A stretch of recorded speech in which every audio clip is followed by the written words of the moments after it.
이제 이렇게 조금씩 가다가는 너무 한정이 없을 것 같아서 오늘은 사실은 6장 5절까지 해야 되는데 너무 길기 때문에 우리는 주로 이제 많이 들으셨고 또 많은 설교도 들으셨는 줄 믿습니다. 그러나 제가는 이제 다른 관점으로 예수 그리스도가 오셔서 하신 일에 대한 정확한 고증과 증거를 통해서 말씀을 드리고자 합니다. 우리가 고난의 십자가를 예수님이 왜 지셨는가? 이 하나님을 떠난 인생의 삶 속에 우리가 하나님 없이도 선악을 분별할 수 있다는 교만 속에 이 땅에 태어난 우리는 각자의 자아를 가지고 살아갑니다. 애들이 태어나면 조금씩 성장해 갈수록 자기 고집이 막 들어가는 걸 볼 수가 있어요. 그게 우리가 이제 교만이지요. 그래서 모두 죄인으로 태어난다는 사실입니다. 그래서 우리가 성품과 기질이 또 그리고 각자 환경 속에서 그 죄의 피가 우리가 상속되어 오는 것 같이 또 보여집니다. 그래서 인생의 삶 속에 그것을 우리가 이게 드러내게 되는데 흠이 없는 사람이 그러므로 하나도 없다고 볼 수 있어요. 그게 다 죄인이라는 거죠. 그런데 서로 남의 들보만 보고 우리가 얘기하고 흉을 보고 그럽니다. 그걸 탓하고 그러죠. 그래서 서로 다투고 또 그들 위에 상대방을 엎어 누르고 위에 서려고 무언가를 채우려고 하는 자기 자아가 다 솟아나고 있다는 거죠. 그래서 모든 세상 인간이 공통적인 죄, 그를 위해 그 죄를 위해 고난을 받고 또 우리가 고통받는 우리를 위해 해결해 주신 예수 그리스도가 지시는 십자가인 줄 우리 믿으시기 바랍니다. 그래서 오늘은 우리는 실습생이라고 하는 제목을 가지고 은혜 나누기를 원합니다. 자, 그런 죄 가운데 있는 우리들에게 특별히 구걸하여 부르신 신앙생활 속에서 우리가 복음 현장에 서기까지는 쉬운 일이 아닙니다. 그렇죠. 지금 나 하나 몸도 주체하지 못해가지고 힘든 고통을 세상을 살아가는데 복음의 현장까지 나가기라는 건 쉬운 일이 아니에요. 첫째는 예수님을 정확하게 알아야죠. 두 번째는 나라는 존재를 알아야 하기 때문에 그렇습니다. 그래서 세상 삶 속에서 우리는 무엇을 하든지 자신의 생각과 또 유익을 위해 불철주야 애쓰고 있어요. 세상 가운데요. 우리가 살아가는 모습을 보면 자기에게 유익이 위해서 살아가는 거죠. 그래서 서로 이 사랑의 관계도 그렇다고 이렇게 많은 사람들이 얘기를 합니다. 이런 세상 속에서 사는 한 수고와 노고를 아끼지 않으면 살 수 없기 때문에 그런데 왜 그런 수고의 결과로 우리는 나와야 되는가? 그래서 각기 문제를 안고 무언가를 채우고 해결하지 않으면 안 되는 게 세상 속에 우리가 존재하는 우리들이라고 볼 수 있습니다. 이런 가운데 이를 위해 열심히 고기잡이 어업을 하던 베드로와 안드레, 요한과 야고보, 빌립과 나다니엘, 이렇게 그동안에 누가복음에서 그들이 부르는 장면을 우리가 배웠습니다. 그들이 예수님이 행복 가운데 그냥 제자들을 부른 것이 아니고 그 표적과 이적을 통해서 그들이 보고 듣게 하고 한 사람씩 불러내는 것을 누가는 잘 설명을 했어요. 그래서 예수님의 정체성을 밝히면서 그들이 따르도록 하는데 예수님을 알리는 첫째 증거하는 자가 누구였죠? 예수님을 증거하는 자. 제일 먼저 증거하는 자가 귀신이었어요. 귀신이 이 쫓는 장면을 통해서 당신과 나와 무슨 상관이 있나이까? 우리를 멸하러 왔나이까? 지금 보세요. 당신은 지금 하나님께서 우리에게 임시로 이 세상의 권세를 허락해 주는 건 나도 안다. 그런데 아직 때가 이르지 않았는데 벌써 멸하러 왔느냐? 이 무엇을 얘기합니까? 지금 예수 그리스도가 하나님의 거룩한 자임을 고백합니다. 당신은 하나님의 거룩한 자임을 내가 아나이다. 이렇게 귀신이 먼저 고백을 합니다. 그 속에 누가 있었어요? 베드로와 요한과 안드레와 야고보가 있는 가운데 그 귀신으로 인해 증거토록 합니다. 그리고 이게 누가복음 4장 30절에 당신은 하나님의 아들임을 다시 또 증거를 하게 돼요. 수많은 병자들에서 다 고침을 받는, 특별히 귀신 들린 병자가 와서 귀신이 하는 얘기가 그렇죠. 당신은 하나님의 아들이십니다. 이를 꾸짖어 너는 그 사람에게 나오라. 그리고 너는 말하지 말라. 너는 말할 자격조차 없다. 이렇게 말을 합니다. 예수님이. 그 일이 있은 후 밤새도록 어부들이 바다에 나가 고기를 잡으러 나갔는데 그 고기를 잡으러 했으나 하나도 못 잡고 실망하여 돌아갔다. 이렇게 말했어요. 그럼 왜 못 잡았다고요? 왜 고기를 못 잡았어요? 어부들이. 자, 우리 시골에도 이제 어업을 해요. 그러면 그날 풍향이나 바람이나 그 다음에 날수를 계산하면 그 고기를 잡는 장 대략을 압니다. 근데 한 마리도 못 잡았다? 요건 좀 문제가 있는데 그것은 무엇을 의미하면 이미 하나님께서 고기를 잡지 못하도록 만드셨다는 거예요. 그리고 너희는 깊은 데 가서 그물을 던지라 하시니 배가 가라앉을 정도로 잡았다 이렇게 말했습니다. 그들이 어떻게 했다고? 말씀에 의지해서 던졌다고 말했습니다. 자, 우리는 우리 경험이나 내 지식이나 또 내 생각대로 살아가는 우리들에게 이 던지는 메시지이기도 합니다. 그랬더니 그물이 찢어지도록 잡혔다. 그 표적의 목적은 자신들을 의지하던 베드로와 제자들의 어떻게 무엇을 고백하게 하죠? 자신들을 의지해서 자신들의 경험이나 자신들이 고기를 잡았다는 것을 의지했던 그들에게 고기를 많이 잡게 하니 첫 마디 하는 얘기가 뭐였다고요? 저는 죄인이오니 저희 죄를 사하여줘. 이 얘기를 했어요. 고기를 많이 잡게 해서 감사합니다 얘기하는 게 아니고 왜 그러냐? 주여 나는 누가복음 5장 8절에 딱 나오죠. 주여 나는 죄인이로소이다. 그들의 말로는 말씀에 의지하겠다고 말하긴 했으나 실은 의심을 했어요. 무슨 얘기인지 아세요? 그러니까 그들이 자기들이 무슨 예수님은 무슨 말씀이야. 우리가 이렇게 고기를 평생을 잡아왔는데 고기 한 마리도 없는데 지금 그물을 던지라니. 그러나 말씀에 의지해 던져보겠나이다. 딱 고기가 잡히자 어떻게 해요? 딱 무릎을 탁 엎드려서 제가 죄인입니다. 저희가 주님을 의심했나이다. 이 고백을 먼저 하게 됩니다. 그리고 그들을 데리고 예수님이 하실 사역을 위해 현장 실습으로 들어가는데 오늘 본문의 두 표적입니다.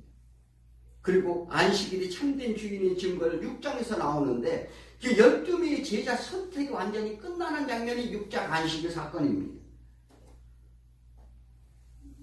그래서 오늘 첫 번째로 나병 환자 치유, 이 문둥병 환자라고도 하죠. 옛날에 문둥병 환자라면 우리도 정말 이 시골에서 살 때 무서워서 시골에 하면 우리가 어렸을 때 어떻게 문둥병 환자가 온다 그러면 막 우리가 숨고 그랬어요. 말 안 들으면 저기 문둥병 환자가 온다. 그렇게 우리가 격리되는 우리와 정말 같이 공유할 수 없는 그러한 병자였습니다. 우리가 또 한 가지 알아야 할 내용이 있습니다. 오늘 누가는 누구를 위해 쓴 거예요, 지금?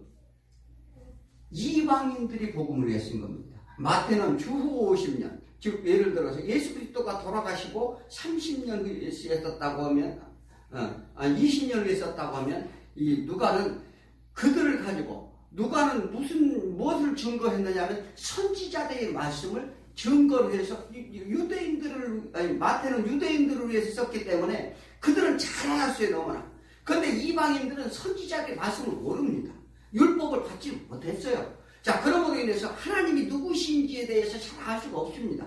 그러므로 인해서 주후 60년에 쓴 것이 누가복음이에요. 그래서 이 철저히 이방인들의 복음을 쉽게 이해하고 알기 위해서 이 누가는 이게 잘 아주 순서대로 나열했습니다. 그가 지식이 있고 지혜가 있었고 의사였기 때문에 그래도 어떻게요? 다른 복음서보다 세밀하게 이렇게 적혀 있다는 사실입니다. 그래서 첫째 이 문둥병 환자를 그런 기피 대상, 그 다음에 중풍병자도 마찬가지로 이것들은 이방인들의 복음에 대한 표현 방법이기도 합니다. 성경을 잘 보시면 그래서 그들은 즉 기피 대상이고 사회적으로 격리 대상이고 상대도 하는 병인데 그들이 유대인들이 보기에는 이방인들은 개라고 돼 있어요. 전혀 상종도 안 했습니다. 그래서 지금 그들을 들어서 제자들에게 지금 어떤 복음을 전할 것인지 예수님이 잘 설명하고 그들이 깨닫도록 하는 방법인데, 6장 12절을 보면, 오늘 12절에 보면은, 5장 12절이죠? 우리가 5장 하죠, 지금? 5장 12절에 보면, 예수께서 한 동네에 계실 때 온몸에 나병 들린 사람이 있어 예수를 보고 엎드려 구하되 이르되 주여 원하시면 나를 깨끗하게 하실 수 있나이다, 이렇게 말했어요. 자, 이 얘기는 뭐냐면, 주여 원하시면 나를 깨끗하게 할 수 있나이다. 자, 예수님이 수많은 병자를 고치셨어요. 그런데 특징이 있어요. 이것은 예수님의 관점, 영적으로 봐야 될 줄 믿습니다. 그래서 나중에 성령님의 사역 중에 하나인 성령님의 사역이 뭐라고 그랬죠? 누가복음 지난 시간에 성령님 오셔 제일 첫 번째 하는 것, 죄와 의와 심판에 대해서 알게 해줍니다. 지금 이들은 복음이 안 들어갔기 때문에 죄가 뭔지 의가 뭔지 심판에 대해 아무것도 몰라요.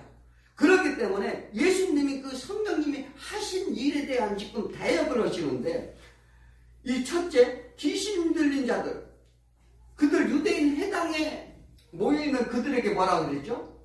귀신 들린 자들이라고 했어요. 예수님은 분명히. 그래서 너희가 모두 귀신 들린 자들이다. 유대인들에게 너희가 이런 상태라는 것을 고발하는 거예요. 죄에 대해서 지금 고발하는 것입니다.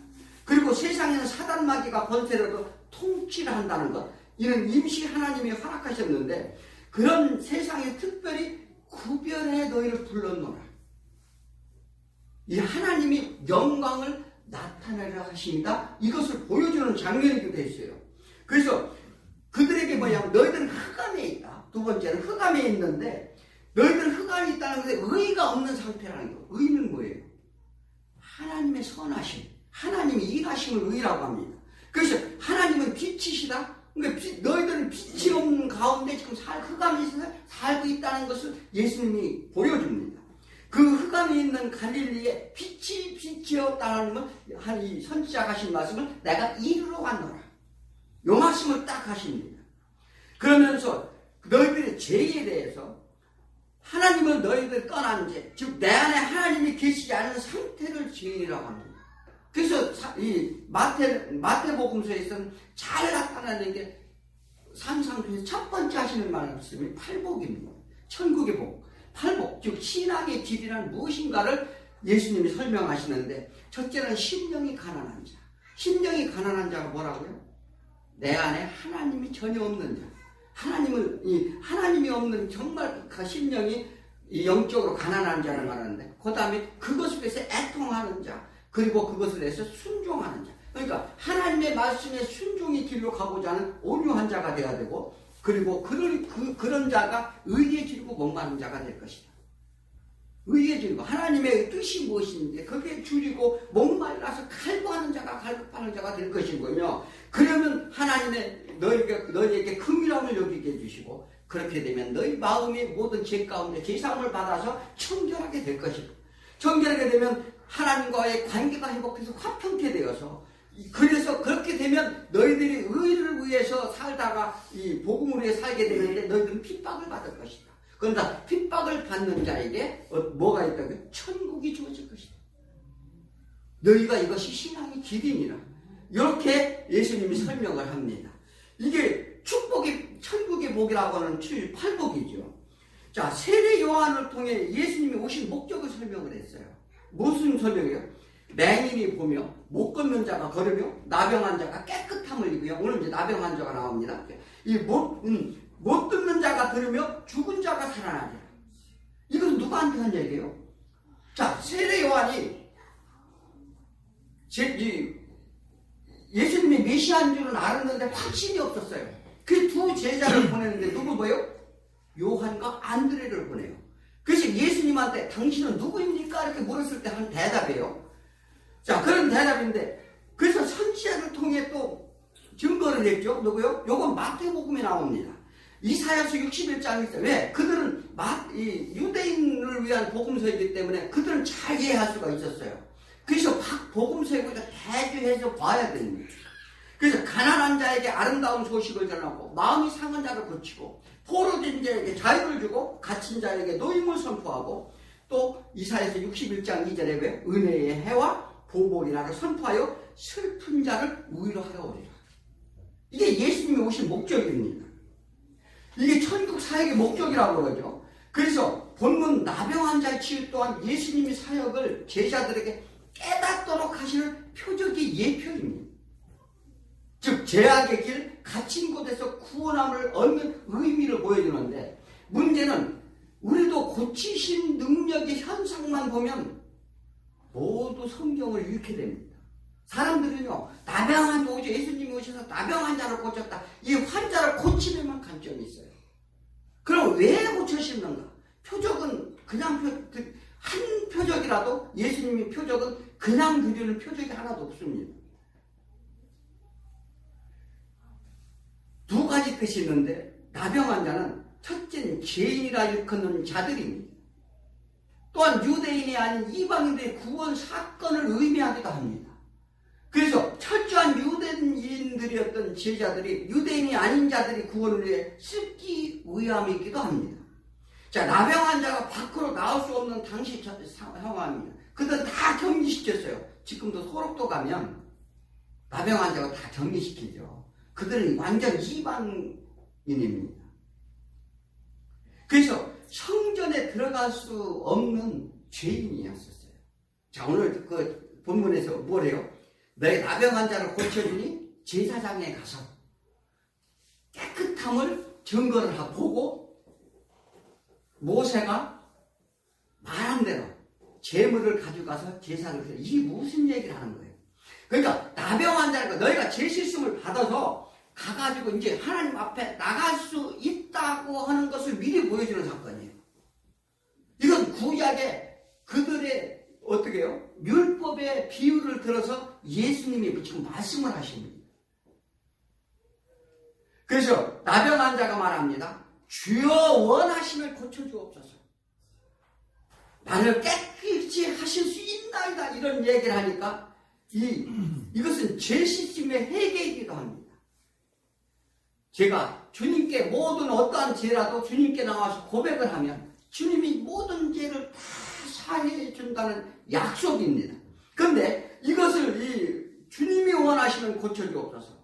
그러니까 예수님이 뭐라고 얘기했어요? 오늘 13절에 야, 네가 죄를 씻는 것은 누가 원한다? 내가 원한다.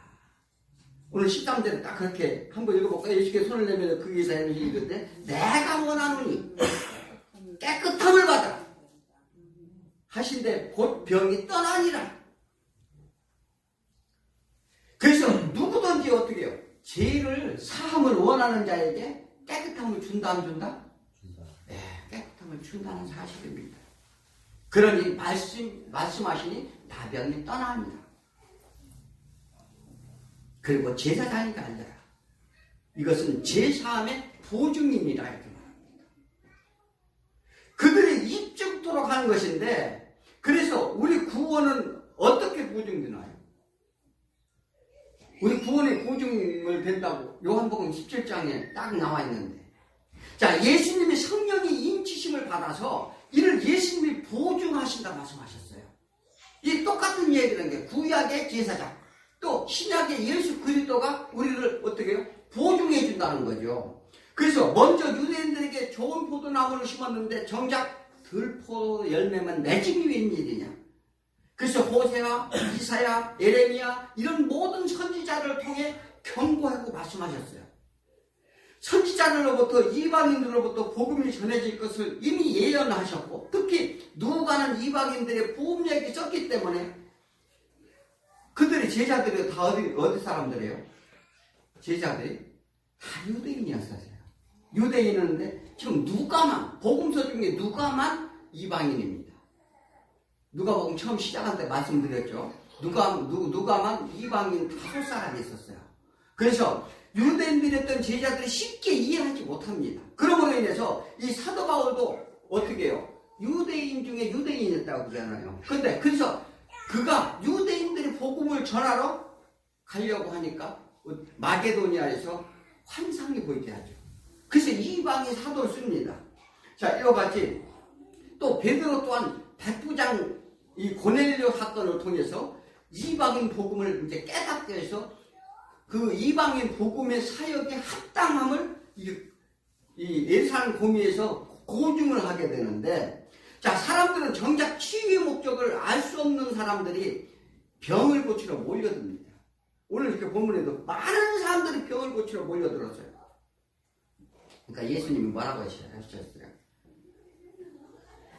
누가복음 4장에 나오면 수많은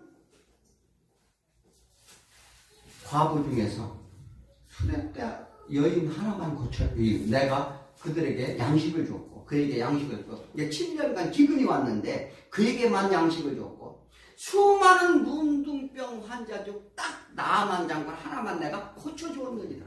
그런데 너희들 나한테 지금 무엇하러 지금 다 이렇게 몰려드느냐 이렇게 물어보는 거죠. 그리고 예수님은 어떻게 해요? 혼자 기도하는 한적한 곳으로 가셨다 이렇게 말했습니다. 지금 예나 지금이나 마찬가지죠. 육신의 문제가 제일 크다고 느끼기 때문인데 이것은 한탄하신 예수님은 한적한 16절에 뭐라고 예수님은 불러가 한적한 것을 기도하시니 무슨 기도하셨을까? 예수님이 한번 생각을 한번 해보셨어요.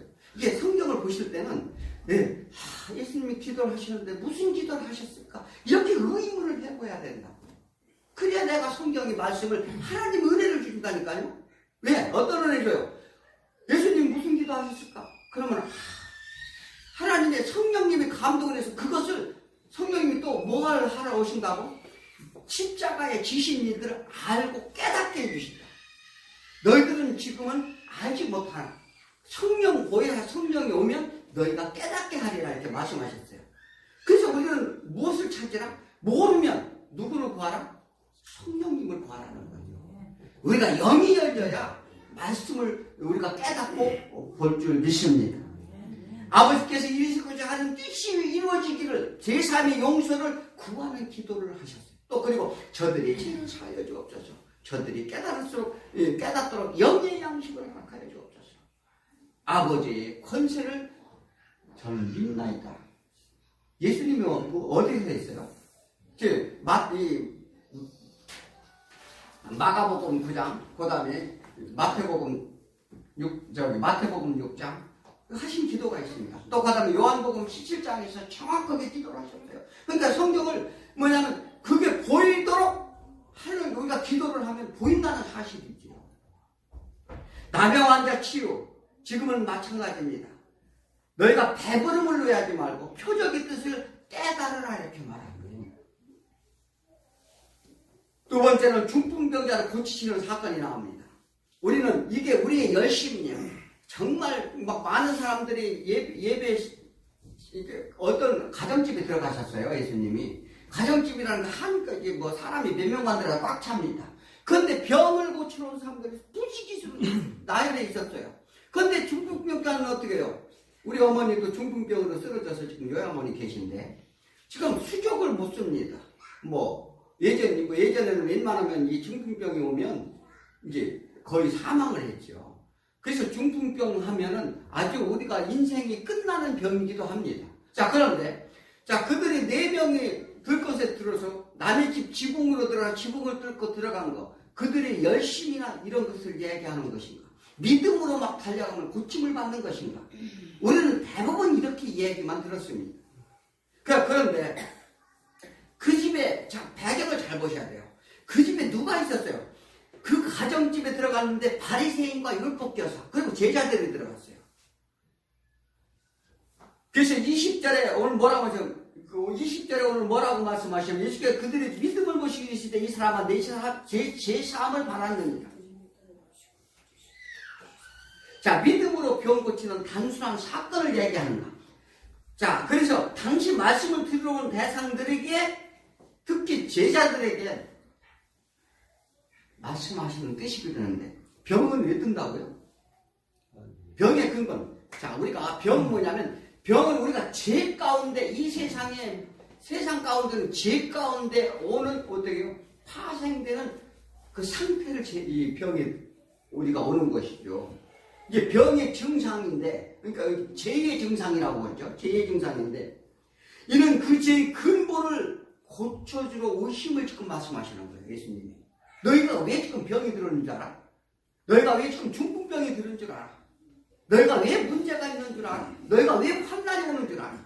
그것은 너희가 죄 때문에 오는 것 결과 아니라 지금 그 근본을 고쳐주러 오신 걸 지금 증거하는데 그들은 알아들었을까 못 알아들었을 거예요. 아무도 못 알아들었어요. 지금도 마찬가지예요. 여전히 내 문제, 내 병, 내 이런 문제, 이런 것들을만 지금 고치러 그런 이적과 기적을 펼친다고 해서 수많은 사람들이 모여듭니다.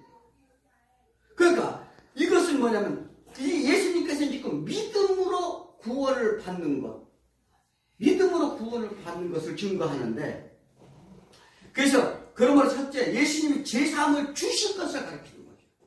이제 제사함의 권세, 그 능력, 이게 내가 구원이 주다. 제사함의 권세를 가졌다. 이 제자들에게 지금 확증시켜주는 장면이에요. 그러니까 이 말을 들은 바리새인과 서기관들이 뭐 했어요? 율법자들이 가만히 듣고 있었나요? 오늘 본문을 봐봐요. 저기 지금 헛소리 한다. 지금 좀 때려 죽여야 된다는 거예요. 그래서 21절에 내가 하나님이냐? 내가 무슨 권세로 신성모독을 하는가? 그러니까 예수님이 뭐라고요? 야, 제사함이 어려우냐? 일어나 걸어라. 병을 고쳐서 일어나 걸어가는 게 어려우냐? 어떤 게 어려우냐? 이렇게 물어보잖아요. 어떤 게 어려운 것 같아요? 자, 이 제사함의 권세는 아무나 할 수 있는, 병은 의사도 고치고, 지금 병은 이 기독교만 와서 고치는 게 아니에요. 불교에도 치유 능력 있는 사람 얼마든지 있습니다. 자, 그렇다면 제사함이 쉬우냐? 병을 고치는 게 쉬우냐? 이렇게 물어보죠. 23절에 물어봅니다. 제사함을 받은 것과 병자가 걸어가는 말 중에 제사함이 어려우냐? 병 고침이 어려우냐? 어느 것이 쉬우냐? 제사함의 권세는 오직 예수 그리스도 외에 없다는 걸 믿으시길 바랍니다. 그것이 왜냐하면 너희들이 근본적인 해결을 하러 나다 이것을 제자들을 이제 부르기 위한 지금 예수님이 지금 그들을 데리고 다니면서 6명을 지금 데리고 다니는 거예요.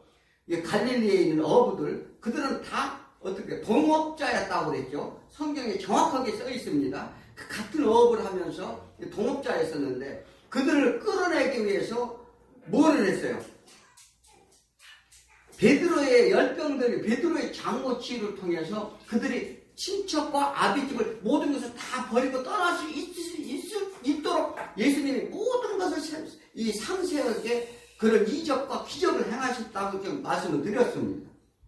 자, 그래서 우리는요 신앙생활이라는 것이 사실 우리가 막 표적을 원하기도 해요. 왜? 내 문제가 힘드니까. 또 때로는 처음에 교회가 나오면 그런 표적도 줍니다. 왜? 이들 제자들이 예수가 누군지를 모르니까. 그러나 이것은 이미 구약에서 다 고정된 사건이요. 지금은 무엇을 구해야 된다? 이때는 어떠한 물리적인 방법이나 이 축복이라는 게 물질의 축복도 줬어요. 그러므로 인해서 실제로 보여주는 것을 예수를 증거했는데 신약은 그게 아니라고요. 신약은 누가 한다? 예수님이 오셔요? 예수님이 오시면 병 고치시나요? 아니란 말이에요. 이게 뭐냐면 성령님이 와서 우리 안에 이 내주 역사 충만하는 이런 문제를 알게 깨닫게 하신다니까요. 그러니까 우리가 방법을 바꿔야 돼요, 이게. 그래서 예전에 구약에 머물러서 우리가 신앙생활을 한다면 우리는 이것은 정말 이게 좀 어려운 문제입니다. 그래서 그 해답이 24절에 딱 나와 있어요. 24절에 뭐라고? 그러나 인자가 땅에서 죄를 사하는 권세가 있는 줄을 너에게 알게 하리라. 어떻게 한다고요? 그러니까 예수님이 지금 그 기적을 베푸는 것은 뭐냐면 너희가 제3의 권세를 내가 가지고 있다는 것을 너희가 지금 알리려 한다는 거예요. 지금 그래서 이 표적을 펼친다. 아니 성경에 멀쩡히 다 써있지 않습니까? 그런데 왜 표적만 쫓아다니느냐고요. 자, 그러니까 권세는 너를 알게 하라. 또한 이것이 이 표적이 목적입니다. 지금 어떻게요? 중풍병자를 고친 표적이 목적이 제3의 권세가 예수 그리스도에 있음을 너희가 지금 알게 하겠다. 우리는 어떻게 해요? 이것을 믿음으로 보라. 믿음으로 제3의 표적을 보라. 예수님의 십자가를 믿으라 이 얘기를 하는 것입니다. 예수님이 오늘 요번 주간 십자가 왜 지셨어요? 우리 제3 때문에 지셨다는 사실입니다. 이것이 우리들에게 가르치시는 중풍병자, 중풍병자 표적임을 믿으시기 바랍니다. 자, 마지막으로 이 제를 부르러 오셨다 이렇게 말씀하셨어요. 제자를 부르시면서 어떤 자를 부르러 오셨는지를 이게 오늘 알리는 장면인데, 제일 이제 누구를 부르는 장면이 이게? 요번에는 세리 마태를 부르는 장면입니다.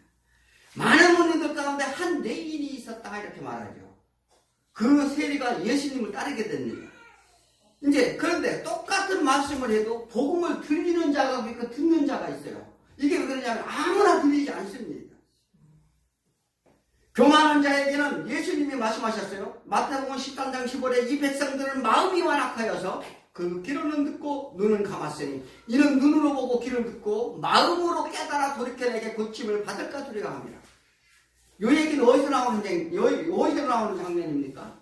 에덴 동산에서 아담과 하와가 범죄를 하고서 그랬을 때 어떻게요? 생명나무를 화영검을 가진 이 천사가 지키게 한 것은 그때 하신 말씀이에요. 너희들이 깨달아서 그 생명나무를 먹을까 하는 것, 그 영생할까 내가 들었다. 이 똑같은 말씀입니다. 그 얘기는 무엇입니까? 죄가 있는 그 상태에서 십자가를 믿지 않고, 그러니까 구원의 방법이 십자가로 인한 죄사함을 받고 와야 되는데, 그래서 하나님께 절대 순종하는 자로 하나님 훈련시켜서 훈련 여정 가운데 만들어서 하나님 앞에 나오도록 해야 되는데, 불구하고 이들은 어떻게 했어요? 그냥 이렇게만 사는 게 죄 있는 상태 그대로 하나님한테 나오면 그들은 살아야 죽어요. 죽습니다. 같이 할 수가 없어요. 하나님의 완전한 통치 나라를 세우기 위해서 하나님의 방법을 세우시는 것이죠. 이는 예레미야 이사야 선지자에게 하신 말씀이요, 교만했던 아담과 하와에게 하신 말씀과 동일한 말씀을 다 하십니다. 그 부르신 제자들 세리 마태를 부르는데, 마태는 제사장 출신이었습니다.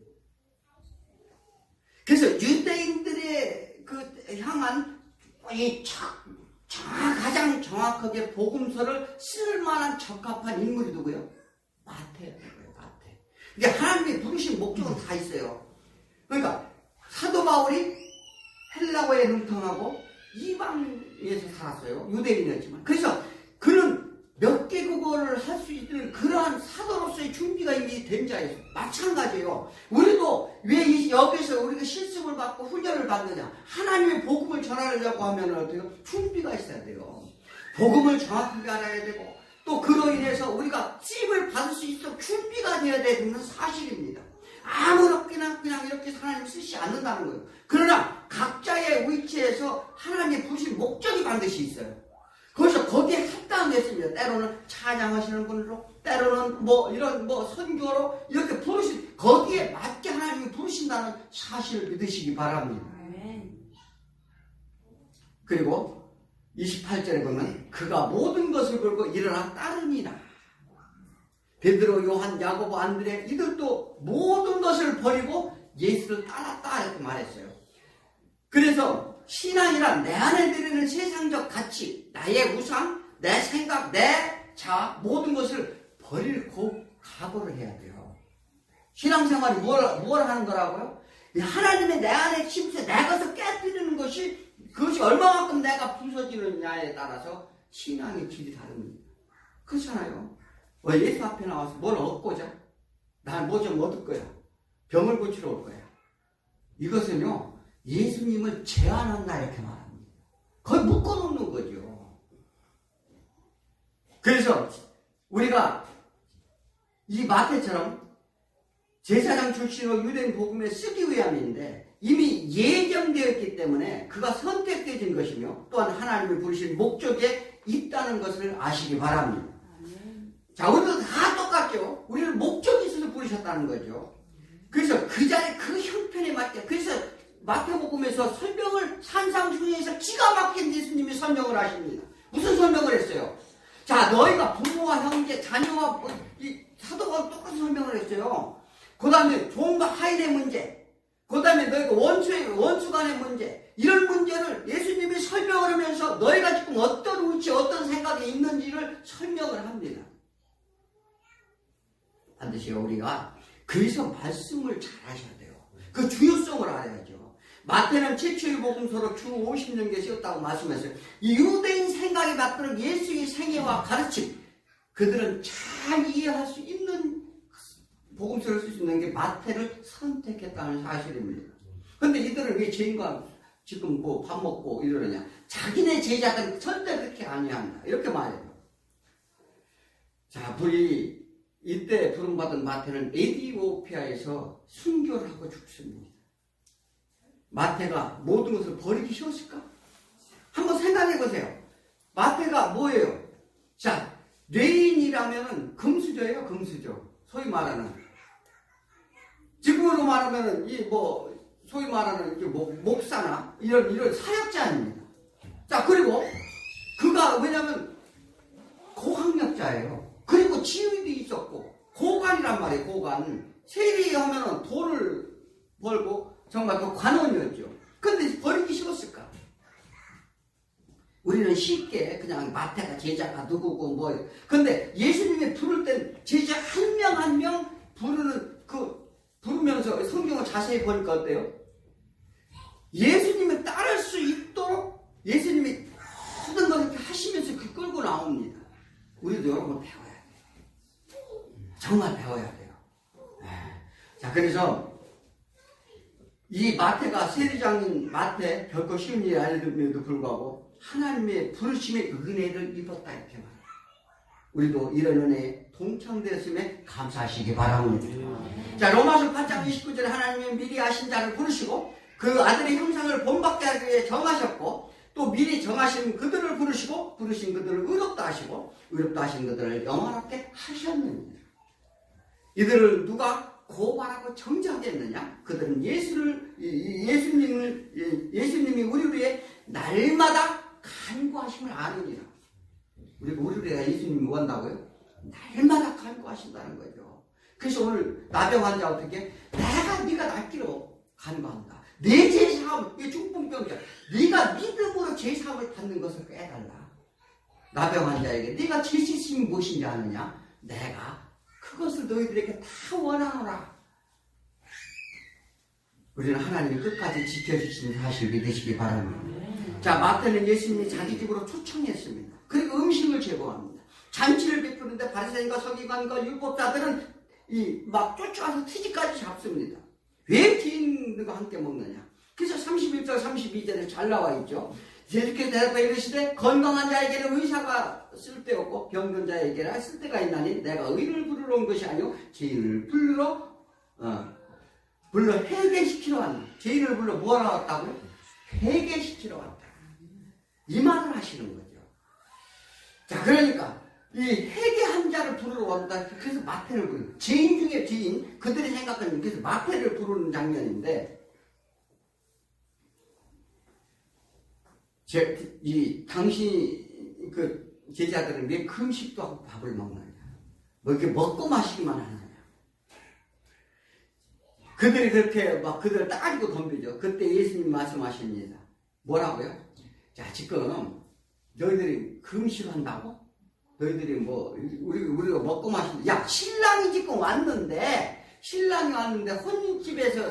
혼인집에 신랑이 왔을 때, 금식하는 사람이 있더냐? 이렇게 물어보죠. 지금 예수가 누구라고요? 신랑이라는 거죠. 그러니까, 혼인잔치. 그래서, 그거는 어떻게 해요? 그것도 예덴 동산에서 얘기를 하죠. 너희가 아담과 하와가 어떻게 해요? 혼인하여. 너희가 아비 집을 떠나 너희 마음에 근원된 땅을 갈라. 이렇게 이제 이제 말씀하시잖아요. 그것은 뭐냐면 이미 하나님께서는 우리가 예수의 신랑, 계시록에 가면 혼인잔치에 또 비유를 하겠죠. 그래서 성경은 늘 예수를 신랑이라 하고 우리를 신부라고 합니다. 그런데 지금 예수가 와서, 신랑이 와서 죄인들, 우리 교회 성도들, 그 신부들과 와서 대화를 하고 음식을 먹고 혼인잔치를 벌이고 있는데 굶는 사람이 있더냐? 그러나 그 신랑이 너희가 오지 아니하면 금식할 날이 올 것이다, 이렇게 말하잖아. 자, 그래서 신랑 예수를 빼앗길 때 너희를 금식할 것이다, 이렇게 말하는데, 예루살렘을 이룰 때를 얘기합니다. 자, 유대인에게요, 뭐를 얘기하시냐 아십니까? 지금 너희들이 지금 자신들의 의로 구원을 받는다고 어림없는 소리 마라. 지금 너희가 신랑이 와서 지금 이들과 잔치를 벌이고 있는데, 너희가 신랑을 뺏길 때가 오는데, 그 예루살렘이 초토화가 되는 거예요. 그래서 그들은 어디에 신랑이 있다고 생각했어요? 성전, 예루살렘 성전에 있다고 생각했습니다. 그들은 그 반드시 내가 멸망을 시킨다. 그거 잊어버린다는 거예요. 그래서 AD 70년에 어떻게 해요? 티토스 장군에 의해서 완전히 초토화가 돼버리죠. 자, 예수님께서는 한마디 한 말씀을 어떻게 해요? 다 근거를 두고 얘기합니다. 그래서 세포도주와 지금 이 세포도 얘기하죠. 이거 무슨 얘기입니까? 너희 지금 율법으로 지금 구원을 받는다고 말도 말 같은 소리 하지 마. 지금 이 얘기를 하는 거예요. 예수님. 그들에게. 바리새인과 서기관과 이들에게. 그래서 37절에 세포들을 낡은 무대에 넣는 자가 없나니. 자, 예수님이 율법을 완성시켰습니다. 그런데 여전히 율법을 온전치 못하게 지킬 수밖에 없는 너희들이, 이게 예수님 내 언약, 너희들 내 앞에 나와서 제사함을 받고 이러한 것을 받아야 너희가 살지. 지금 무슨 얘기하고 있는 거냐. 이제 예수님이 이런 말씀을 하시면서 너희들이 묵은 것, 율법만 주장하고 율법만 마시고 새것 십자가의 은혜를 받기를 너희가 거부하니 이 묵은 율법이 좋다 한다는 것이다. 너희들은 그것이 좋다고 하는구나. 조금 지금 예수님이 그 말씀을 하시죠. 지금도 이와 같이 묵은 것만 주장하는 사람들이 너무 많습니다. 한번 우리는 잘 생각해 봐야 될 줄 믿습니다. 자, 이런 제자들에게 너희는 새 옷을 입고 새 가지 부대에 넣으라는 교육을 지금 하시는 거예요. 그게 우리들이 똑같은 실습을 받는 거죠. 지금 제자들에게 데리고, 자, 지금 율법 다 주어. 그러니 너희들은 새로 내 십자가의 언약, 이 약속이 맞지. 그 은혜를 입지 않고는 도저히 제사함을, 내가 제사함의 권세를 주러 너희가 왔으니 너희들 제 씻음을 받고, 죄에 대해 회개하고 제 씻음을 받고 구원함을 얻어라. 그것이 길이니라. 그 일을 위해서 내가 왔으니 너희는 나를 따르라. 지금 이 말을 하는 겁니다. 예수님이 이러한 자상하고도 섬세한 일을 표적으로 비유로 보이는 것은 보고도 보지 못하고 듣고도 듣지 못하고, 이게 그런 사람들이 지금 부지기수입니다. 표적을 얘기하면 표적만 쫓아오는 거죠. 이것이 하나님의 신령한 비밀이라고 말합니다. 이 비밀을 제자들에게 허락되어 있어 너희는 듣고 보게 할 것이다. 자, 예수님이 자꾸 말씀을, 왜 우리 어렵습니다. 무슨 얘기인지 모르겠어요. 그러니까 너희들에게는 허락되었다, 이제. 네, 성경은 이제 앞으로 쭉 나갑니다만, 그래서 안식일을 통해서 내가 안식일이 주인임을 이제 6장부터 증거를 하면서 12제자가 완성이 되는 장면이 나옵니다. 그래서 귀신 쫓는 것, 베드로 장모 열병 치료, 고기 잡게 하는 것, 문둥병 환자, 중풍병자, 이거 안식일 주인이 되시는 예수님이심을 계속적으로 알리면서 제자들을 이제 완성시켜서 본격적인 사역에 나가는 것입니다. 이게 지금 성경에서 누가가 지금 예수 그리스도의 행적과 그가 부르신 목적과 우리가 신앙생활을 어떻게 해야 될지를 정확하게 세밀하게 디테일하게 이렇게 설명하는 것을 우리는 그래서 말씀을 통해서 깨달아야 될 줄 믿습니다. 자, 성경을 문자 그대로 보면 보이는 것만 쫓게 됩니다. 믿음이란 보이지 않는 것이 실상으로 증거로 나타나는 것입니다. 우리는 본향을 사모합니다. 하나님의 천국잔치에 초대받았다는 사실을 믿으시기 바랍니다. 자, 우리가 믿지 않아서 신랑을 잃어버리면 금식은 금식도 예배도 다 소용이 없습니다. 우리는 예수 그리스도 은혜 안에서 우리의 죄를 그 은혜로 덮음으로 해서 우리의 죄가 뭐로 덮는다고요? 하나님의 십자가의 은혜로 덮인다는 거죠. 구원에 이르게 하는 예수 그리스도를 믿는 저와 여러분이 되길 축원합니다. 기도합니다. 하나님 아버지 감사합니다.